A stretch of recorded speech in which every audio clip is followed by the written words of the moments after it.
Yo, Trip lang, trip, pakinggan nyo to. trip, bakit? Trip, Trip lang. trip lang. Halika na narang madali lang talaga. Pangako pagkatapos humihinga ka pa, dali na pare magliliwanag na. Kung di ka sasabay maiiwanan ka. Ang isip ay wag na gawing pang dalawa, dahil isa lang ito. Ang gusto lang naman ito ay maging masaya.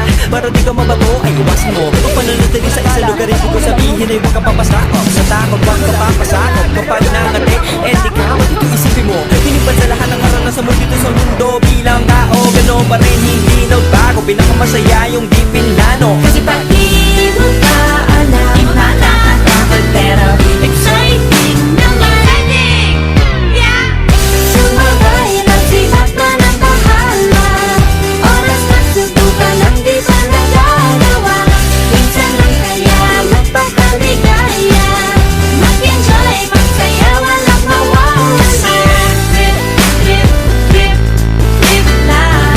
Trip, trip, trip, trip May gusto kong gawin pero nangangamba na baka mga tao tawanan ka. Nais kumanta pero di mo forte. 5 piso lang naman ang karaoke. Go, basta sa bakanting lote. Joke, galingan kahit konti. Kahit rip, bigay lahat sa ginagawa mo. Nang sa ganun ay walang masabi ang ibang tao. Sa ginagalawa nating mundo ay maraming loko-loko. Hindi mo naman inaano, ano ba talaga ang kailangan nyo? Siguro ang trip nyo rin, hindi nyo lang agawang gawin. Kung ganyan lang sakyan mo na lang, wag ka na mag-alala kung saan ka dadalhin. Oo, pag hindi